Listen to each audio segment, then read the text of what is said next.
এখন দিয়ে দিতেছে আদা বাটা, দেখেন রসুন বাটা আগেই দিয়েছে, এই তো দিয়ে দিতেছে আদা বাটা। আজকে আবারও বাসায় মুরগি রান্না হইতেছে, আদা বাটাটা দিতেছে। এখন দিল একটু পেঁয়াজ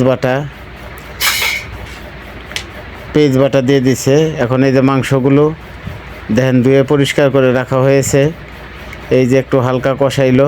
এখন এই যে হলুদ মরিচ দিয়ে দিতেছে, মরিচ টরিচ এগুলো দেওয়ার পরে একটু কষাইবে। এগুলো কষানোর পরেই এই যে লবণ দিতেছে, দেখেন এই তো লাড়া দিতেছে।